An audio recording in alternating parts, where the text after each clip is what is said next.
ketemu sama kawan-kawan yang berbeda iman, terus kita mau langsung takfiri. Nah, bisa jadi apa betul baginda Nabi Muhammad itu melakukan hal itu pada masa itu gitu kan? Nah, kan muncul pertanyaan di sana. Tapi kadang-kadang ada juga orang yang melakukan itu dengan membawa dalil untuk membela apa yang dia lakukan. Itu yang sempat saya bahas kemarin sama Bib Acin tuh, sama Perang Dingin tuh. Di Quran ini sebenarnya kalau misalnya lu mau ngelakuin macam-macam untuk dibelokin ke macam-macam, selalu ada dalilnya. Makanya dibilang dia komplit. Bahkan misalnya ada manusia yang mau menunggangi ayat-ayat itu untuk bisa ini memenangkan ego dia, ada juga dalilnya. Makanya di hermeneutik, kalau menurut gua hermeneutik harusnya masuk di ruang-ruang itu untuk menghapus, bukan untuk inilah, untuk menunda kesimpulan bahwa klaim otoritas atas penafsiran itu sudah final. Itu aja tuh Ustaz Awan yang gue sampaikan. Iya, kita Begini, umat Islam pun sepakat kan bahwa tafsir itu dinamis, sementara Al-Quran bukan itu beda. Beda, saya tanggapi dulu biar kita tidak kesal. Begini, tafsir takwil hermeneutik ini suatu hal yang beda, metodologinya beda. Metodologi hermeneutik itu mengesampingkan riwayat-riwayat. Harus dipahami dari sudut situ dulu. Mengesampingkan, saya pernah ketemu salah seorang, mungkin bisa katakan muridnya lah ya. Dia katakan bahwa sungai-sungai itu tidak ada sungai-sungai itu. Sungai-sungai yang dijanjikan di surga itu tidak ada sungai-sungai itu. Padahal kan kalau kita rujuk kepada riwayat-riwayat sahih itu jelas ada. Tapi dia pakai pendekatan hermeneutik. Apa katanya? Itu kan sesuatu yang tidak ada. Jadi ini pakai logika, ini pakai pendekatan rasionalitas. Itu kan tidak ada di masa itu. Orang hidup di padang pasir, jadi suka dengan yang laut kayak gitu, sungai. Nah itu yang mereka impikan. Nah itulah yang dimasukkan ke Quran. Jadi ini jujur ya, kemudian kalau kita mau kaji lebih jauh, ini alien, sudah asar nih, sudah harus izin pamit. Itu alien bagi para ulama. Makanya Profesor Dr. Quraish Shihab membedakan. Ada bukunya judul khusus tuh, Tafsir Takwil Hermeneutik, kalau saya nggak salah. Jadi kalau kita gini, kita lihat konsekuensinya aja tuh. Nasr Hamid Abu Zaid ketika menerapkan tafsir hermeneutik ke dalam Quran, hasilnya qodiyahnya itu putusan hakimnya dia murtad disuruh cerai dengan istrinya dan disuruh meninggalkan Mesir. Sampai sekarang kan di luar negeri tuh hampir, saya bahkan sampai mengira dia tuh secara ini murtad beneran, tapi itu kan ternyata putusan hakim. Mungkin kalau saya dengan More Rizky itu sepertinya kita hanya di persoalan apakah hermeneutik ini bagian dari tafsir atau tidak, hanya di situnya. Tapi kita sepakat dalam hal bahwa ada ketentuan-ketentuan tafsir yang baku, yaitu yang memang berdasarkan datangnya daripada Nabi, riwayat gitu. Itu udah, maksudnya apa yang mau digugat gitu. Kalau misalnya ketika dijerangkan Allahul akhir wal misal zahir wal batin, kemudian ada hadis sahih menegaskan bahwa al-zahir itu adalah apa yang paling di atas, al-a'la. Kan kita tidak mungkin datang tuh dengan penafsiran lain. Kecuali mau datang dengan penafsiran lain, ini jadi problematik. Sementara hermeneutik harus dekonstruksi, dipatahkan semua itu riwayat-riwayat, nggak dipakai dulu gitu. Enggak, Ustaz Awan, kalau dibilang harus dekonstruksi enggak persis. Nah, ya, berarti itu beda mazhab lagi. Salah satu mazhab di dalamnya. Berarti saya memang harus bertanya, ini hermeneutik punya siapa? Kalau Nasir Hamid Abu Zaid gitu dia. Gitu. Jadi memang kita berada di ruang yang memang masih perlu bahasa saya dig little more deeper kayaknya. Gali-gali lagi sebenarnya. Anda ini ngikut yang mana? Poin saya, jadi kalau misalnya kita bicara dekonstruksi, sebenarnya itu memang salah satu mazhab juga, bahkan itu mazhab dalam semiotik sebenarnya, bukan dalam hermeneutik, tapi dekonstruksi itu umum juga dilakukan, itu pada Jacques Derrida dan sesudahnya. Nah, ini sedikit saya tambahkan, kalau misalnya mau melakukan hermeneutik sebagai metode, itu bukan berarti menafsirkan sesuai dengan apa yang ada di diri kita dan lingkungan kita, enggak. Justru pendalaman lebih jauh. terhadap situasi pada masa penulis ini, pada masa pemilik teks gitu. Bukan pada kita acuannya justru. Kalau Bang misalnya Heru, pada kita, ya itu dekonstruksi. Makanya Bang tadi Heru, itu, iya, iya, ya, saya potong dikit. Kan ya, anunya rujukannya kan Nasir Hamid Abu Zaid tuh. ya. Nah ini saya coba Saya, tambahkan, ya ini iya, Frankie Budiardiman sih. Sebenarnya, jadi kalau iya, misalnya interpretasi gramatis itu kan umumnya dilakukan dengan begini nih. Dia membuat apa, inilah urutan sirkular lah dari bab buku, dari buku, terus genrenya, kultur, kata, kalimat, alinea, bab. Nah, sedangkan hermeneutik itu si penulis harus didalami latar belakangnya. Jadi kulturnya, negaranya, zaman, individu, keluarga, generasi, masyarakat. Ingat, ini untuk penulis ya, bukan untuk kultur kita gitu. Tapi kita mendalami kulturnya penulis gitu, kultur orang pada masa tulisan wah, itu dirilis tuh. Itu yang kalau dilihat tuh. saya Jadi bukan pada ke- kita. kalau Nah, saya tuh secara wallahu alam metode, tuh ya, wallahu alam nah ya. ini Saya perbedaan bicara metode studi kasus di sini ya. ya. Ini Saya kalau untuk bicara studi kasus. Saya metode nggak ini bicara. ya. Jadi kalau Erklaren ini kan sifatnya itu eksplanasi. Jadi jatuhnya Erklaren ini pemahaman yang dari otoritas. Itu tafsir otoritas lah. Verstehen ini kan memahami ini. Kalau memahami itu tandanya pada bagaimana kita mengupayakan penilaian kita terhadap teks. Jadi ini perbedaannya nih. Ini yang tafsir umum, ini tafsir hermeneutik. Kalau misalnya dari target penelitian, biasanya Erklaren mengetahui sisi luar objek, yaitu proses-proses objektif alam. Nah, sedangkan Versailles mengetahui sisi dalam objek, yaitu dunia mental orang lain gitu. Jadi misalnya kalau karena misalnya kitab suci itu teks ilahi ya, yang didalami bagaimana sifat-sifat ilahi itu seharusnya memandang semesta alam gitu misalnya. Gitu. Terus ada sikap peneliti. Kalau Erklaren kita mengambil jarak sepenuhnya dari objeknya. Bang Heru, Jadi maaf kita sebagai orang yang melihat, waktu ya. saya tipis sekali, waktu saya Oh tipis, ya, saya siap. minta Ini maaf saya sampai saya potong. tuntaskan di sini aja nih. 3. Kalau misalnya Verstehen mengambil bagian dalam dunia mental orang lain. Yang ketiga tuh perolehan pengetahuannya. Kalau ini analisisnya kausal, kalau ini memahami makna. Nah, itu Iya. aja bedanya tuh. Kira-kira kalau hanya seperti itu, Nasir Hamid Abu Zaid pantas nggak dihukum murtad? Kalau sebatas yang Bang Heru sampaikan, saya tanya. Nah, itu kalau untuk kisah Nggak itu mungkin, saya harus nggak dalami lagi. mungkin. Makanya saya nggak punya penilaian. Nggak usah Makanya- Kawan. jangan makanya- tanyakan saya ke nggak mungkin atau nggak Siap, mungkin siap. itu. Saya nggak Siap. punya pengalaman tentang itu loh. Oke, makanya saya Usahawan memaksa saya untuk menjawab sesuatu yang nggak saya pahami. Oke, secara utuh.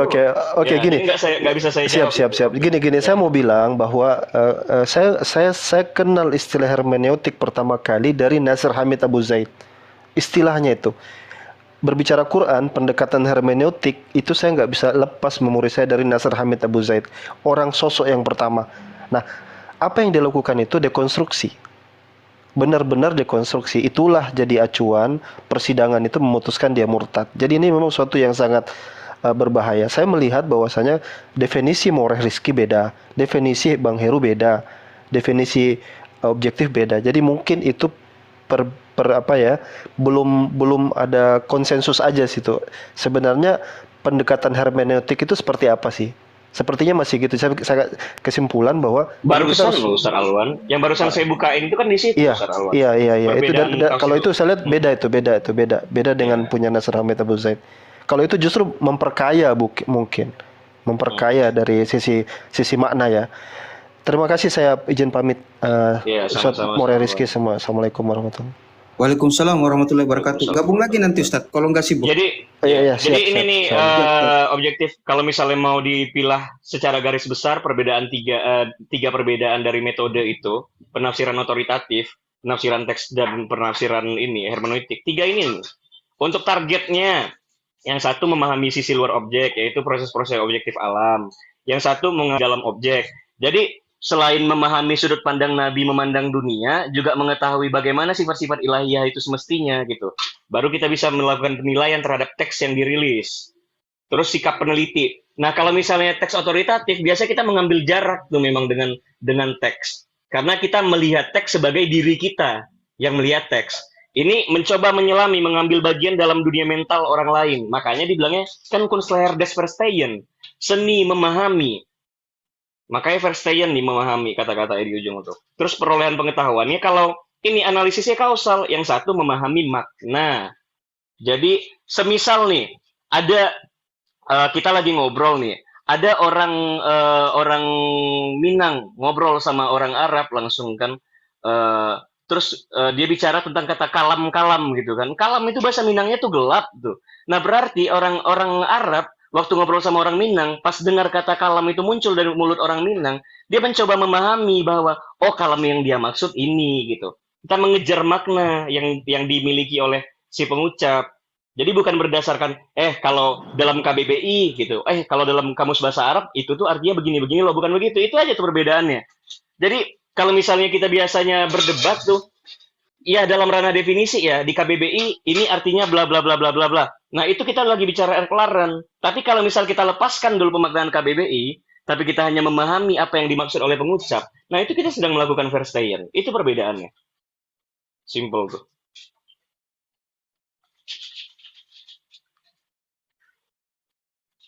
Udah silakan nih Biksu supaya baru naik juga nih. Objektif nih hilang-hilang deh, lagi baca kayaknya tuh.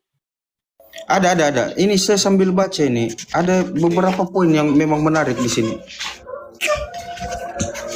Nah, jadi Silakan. Supaya baru datang Nah, ya. Mungkin lanjut. Bang Kingpin, silakan Bang Kingpin. makanya tadi untuk case yang dikasih Ustadz Alwan itu gue nggak bisa komentar karena gue sendiri nggak tahu apa-apa tentang apa yang terjadi di kisah itu kan.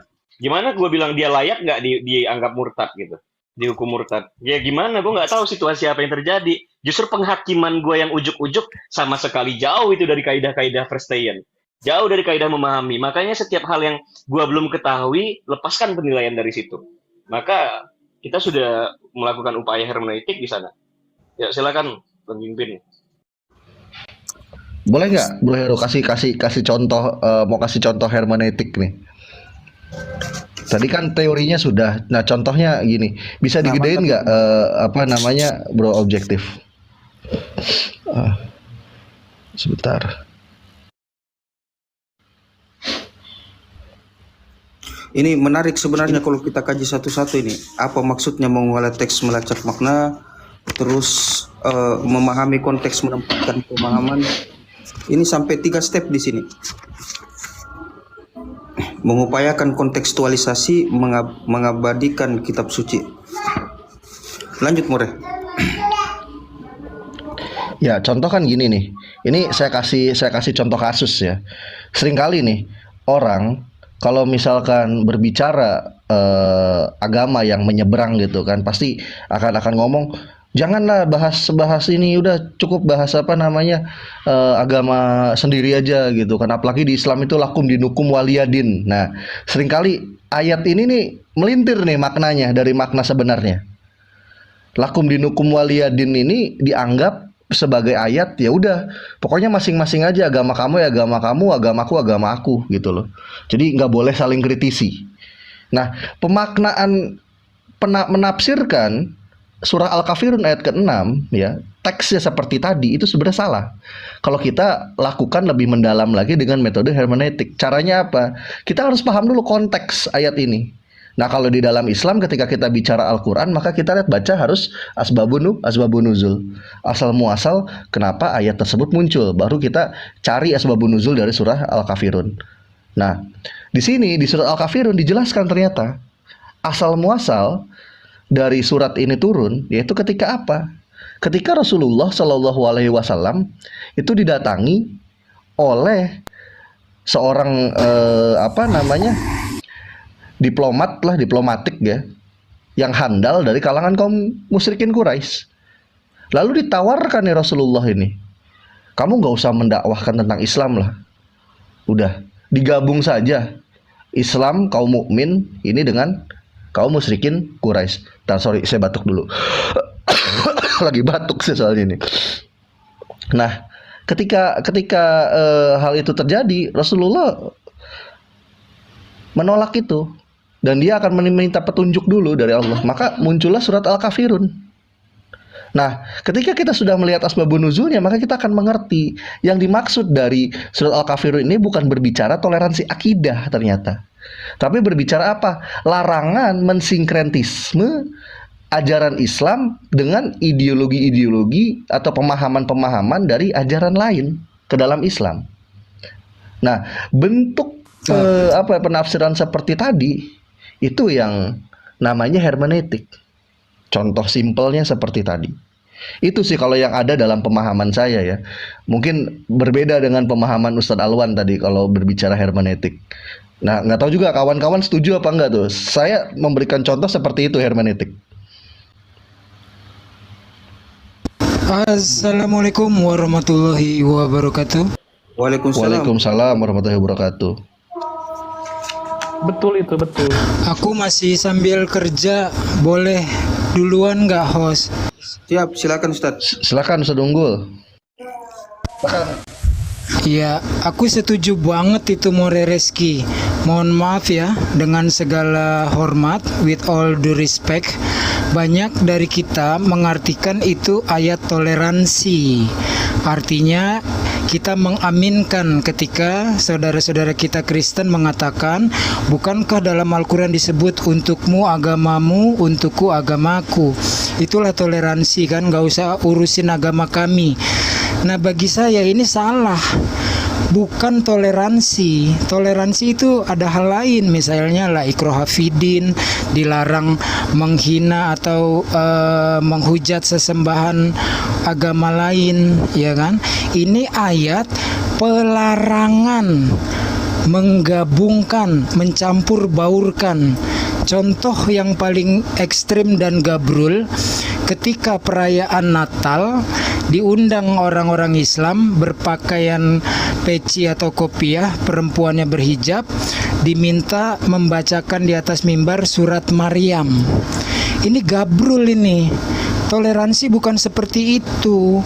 Islam kalau bicara akidah jelas garisnya, nggak mau. Kan itu asbabun nuzulnya juga diajak win-win solution oleh kafir Quraisy. Ya begini saja deh, hari ini kita menyembah Allah, besok kita menyembah berhala-berhala. Makanya turun ayat itu. Nggak boleh dicampur baurkan antara kemurnian Islam dengan ajaran-ajaran gaje, nggak jelas, nyembah berhala, nyembah anak orang dan sebagainya. Gue setuju banget itu More Reski. Terus gue paling seneng ini ya, waktu itu belum kesampaian, pengen sama objektif ya tentang hermeneutika. Tolong koreksi kalau saya salah More Reski. Hermeneutika itu ada dalam domainnya kekristenan, di mana secara singkat gue definisikan hermeneutika itu adalah penafsiran dari ayat-ayat di dalam Bible untuk disesuaikan dengan perkembangan zaman atau perkembangan masyarakat sosial. Nah, sebenarnya Islam tidak ada hermeneutikal. Pakemnya Islam adalah ayat ditafsir dengan ayat lain dalam Al-Quran, kemudian ditafsir oleh yang menerima wahyu, yaitu Nabi Muhammad SAW, yang kemudian sudah menjadi final kalau urusan tauhid dan akidah. Ada beberapa domain yang tidak masih bisa dinamis lah. Contohnya tentang sains, contohnya tentang hukum. Misalnya zaman dulu, ini ekstrimnya aja ya, zaman dulu tidak ada bir, tapi kenapa bir pun dimasukkan ke dalam haram? Ini kan berarti mengambil dasar hukumnya oleh para ulama-ulama kita ketika memfatwakan dengan merek B1R adalah haram. Nah, jadi kalau menurut saya hermeneutika ini harus dibagi dua kategori, More. Jangan sampai keseluruhan kandungan Al-Quran dilakukan approach dengan cara hermeneutikal ini, karena bukan dari budaya Islam. Gimana More? Kalau salah tolong dikoreksi, standby. Ya itu dia, makanya tadi Ustadz Unggul, makanya saya bilang ketika kita bicara metode tafsir itu kan yang tadi dibahas kan dua metode kan, ada metode tafsir dengan kritik teks dan metode tafsir dengan ada dua, ada metode tafsir dengan kritik teks, ada metode tafsir dengan hermeneutik. Nah, hermeneutik dan kritik teks ini tidak bisa saling tidak bisa saling dibenturkan, karena ini malah saling melengkapi gitu loh. Saling melengkapi tadi. Makanya ketika kita melihat sesuatu hal yang tidak bisa digali dengan kritik teks, maka hermeneutik itu melengkapi celah-celah yang kosong tadi gitu loh. Jadi bicara hermeneutik ya melengkapi penafsiran yang contohnya tadi sudah disebut ya sama Ustadz Unggul. Ketika B1R itu hukumnya nggak bisa nggak ada nggak ada dalil yang sifatnya eksplisit atau mukamat gitu melarang itu gitu. Maka harus diambil dari dalil yang terkait gitu kan. Dari situ disimpulkan, oh masuknya kategorinya Homer ini. Karena minuman ini memabukkan, maka haram statusnya B1R ini. Nah itu juga produk hermeneutik yang seperti itu. Ya dalam pemahaman saya seperti itu sih hermeneutik. Makanya ketika tadi saya bicara tentang takwil sendiri, takwil juga itu ya bagian dari hermeneutik tadi. Untuk menggali sesuatu yang sifatnya metaforik, makna harfiahnya seperti apa. Nah gitu. Nah contoh lagi misalkan kalau dalam kitab sebelah ya dalam perjanjian lama, ada pasti hafal lah orang kawan-kawan yang biasa main di lintas agama gitu kan, baik dari yang Kristen baik dari yang Muslim, dengan Yehezkiel pasal 23 gitu kan. Nah, bicara di sana tentang apa istilahnya, bahasa halusnya apa ya, bingung nih saya mau ngomong pakai bahasa halusnya. Tentang persundalan ya. Nah persundalan di sana jangan dimaknai itu persundalan yang secara harfiah, tapi maknanya apa? Maknawi yang sebenarnya itu artinya kesyirikan. Dia tidak setia kepada satu sesembahan, tapi kepada sesembahan lainnya di luar bangsa Israel. Nah dimetaforikan atau digambarkan, dimajaskan dengan yang namanya ya tadi persundalan yang dilakukan oleh dua orang wanita ya, Ohola dan Oholibia tadi gitu loh. Seperti itu. Tapi itu jangan dimaknai bahwa benar-benar persundalan lalu dada keperawanan benar-benar digombel-gombel. No, bukan. Itu cuma ngasih penggambaran bahwa seperti itulah menjijikannya kesyirikan gitu kan, digambarkan dengan persundalan. Nah, itu pun bagian hermeneutik seperti itu. Itu. Mungkin itu yang bisa saya tanggapi, itu yang bisa saya. Siap. Oke, setuju More. Nah, ini salah satu contoh hermeneutika itu sebenarnya khazanah teologi kekristenan. Karena mereka selalu mengadaptasikan Bible-nya dengan lingkungan sekitarnya. Contohnya yang More itu viral banget, itu kurang ajar emang More. Yesus masa naik haji, ya kan, di tahun 1930. Lalu dengan hermeneutika digantilah.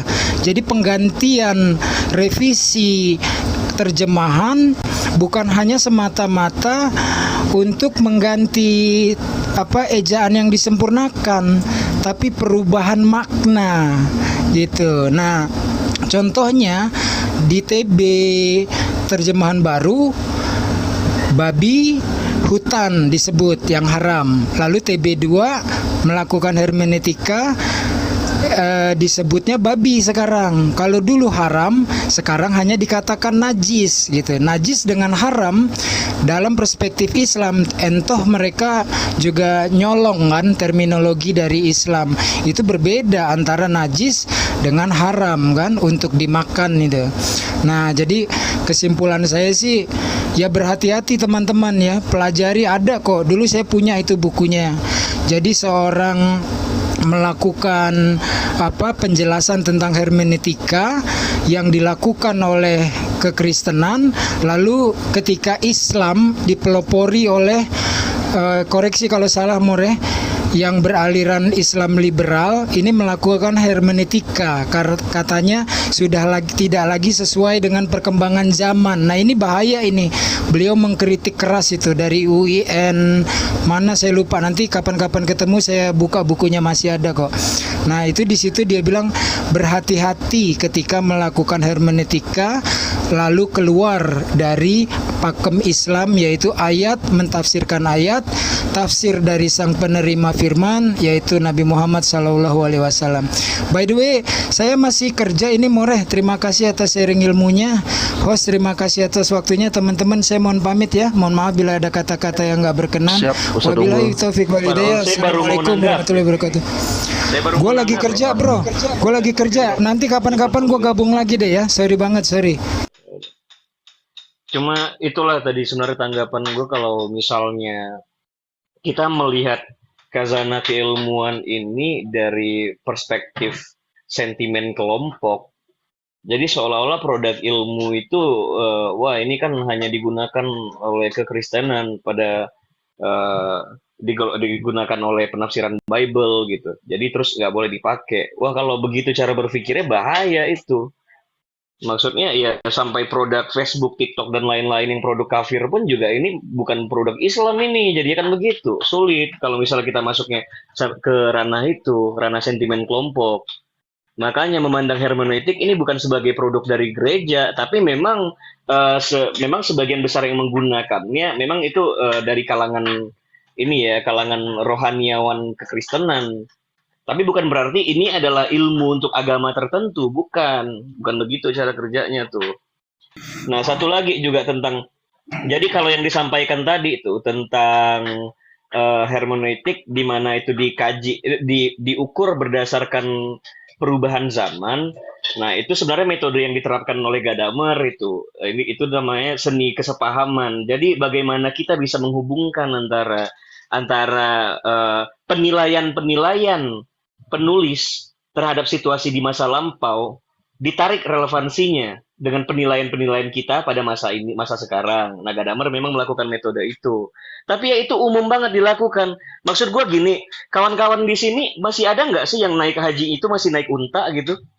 Atau udah pada naik pesawat? Lah bukannya itu berarti udah mulai ada adjustment tuh, udah beradaptasi Bergeser. dengan perubahan zaman gitu kan? Nah kita kan paham bahwa yang namanya zaman itu, dinamika zaman itu suatu keniscayaan. Jadi perubahan entah dia ke kiri, ke kanan, mundur atau dia maju, progresif gitu. Itu kan selalu terjadi. Nah, itu bagaimana cara kita menafsirkan kalimat-kalimat bijak di masa lampau, kalimat-kalimat ilahi yang bijak di masa lampau masih relevan untuk digunakan di zaman sekarang. Bagaimana cara kita bisa melakukan itu tanpa metode penafsiran hermeneutik ini tadi gitu. Kecuali kalau kawan-kawan masih mau naik unta buat naik hajinya atau Facebook haram, TikTok haram, ya silakan, nggak apa-apa. Berarti memang konservatif murni itu. Tapi kalau Siap. misalnya memang kita masih beradaptasi dengan zaman, masa mau kita nafikan upaya-upaya penafsiran yang menarik relevansi antar zaman itu? Di situ masalahnya. Tapi gini Bro Heru, dari yang Bro Heru ceritain itu ingat saya jadi pengalaman 2 tahun lalu. 2 tahun lalu saya pernah ngobrol dengan tetangga saya ya waktu rumah belum di sini. Dan dia itu seorang yang konservatif akut. Kalau saya bilang udah bukan lagi konservatif titik ya, tapi akut gitu loh. Dan ya tau lah indikasi-indikasinya ya, contohnya cingkrang, jenggotnya panjang, terus ada 2 titik di ininya, di jidatnya. Itu sempat ngobrol sama saya perkara bid'ah waktu itu. Kalau udah kayak gitu, dia bilang bahwa naik haji, umroh, pakai pesawat itu adalah perkara yang bid'ah, kata dia. Wih, ngeri kali kata saya bid'ah gitu. Udah gitu yang nggak bid'ah itu gimana? Ya naik kapal laut. Oh naik kapal laut yang nggak bid'ah. Gitu ya Ustadz, iya. Emang kenapa naik pesawat itu bisa disebut bid'ah? Nah, kita kan harus tahu dulu dong, sebelum kita nanggapin dia, kita harus tahu dulu kenapa bisa naik pesawat ini bid'ah menurut pemikiran dia gitu, kerangka berpikir dia. Lalu kata dia bilang, ya karena Rasulullah nggak mengajarkan dan para sahabat juga sama, nggak mengajarkan juga namanya ibadah haji ini perginya dia pakai pesawat. Nah di sini dia nggak melihat keterbatasan zaman gitu loh, gitu. Dan udah gitu juga nggak ada ulama juga yang mengatakan bahwa naik pesawat itu dibolehkan. Nah, sebatas itu gitu loh parameternya. Berarti harus yang tertulis di ayat, iya. Ya udah kalau kayak gitu saya juga bisa simpulkan, kata saya, menggunakan standar berpikir dia, bahwa naik kapal laut juga sebenarnya ya sama juga, alias bid'ah. Kenapa saya bilang bid'ah juga? Karena gini, di Al-Quran sendiri juga, di hadis sendiri juga, itu nggak ada namanya Rasulullah mengajarkan namanya pergi haji itu pakai kapal laut. Nggak ada juga ayatnya. Tapi kalau pakai unta sama jalan kaki itu ada, kata saya bilang. Dan alhasil, kalau mau tidak disebut bid'ah, sesuai dengan ayat, ya sesuai dengan bayan, maka ya Pak Ustadz kalau naik haji ada 2 pilihannya. 1 jalan kaki, yang kedua naik unta. Berarti dari sekarang dipersiapkan cari unta yang bisa berenang, saya bilang. Dan kedua, kalau enggak, belajar bagaimana caranya bisa berjalan di atas air. Dan alhasil apa kira-kira Bro Heru, tahu nggak tanggapannya? Saya dikirik-kirik sama dia. Kirik itu asli.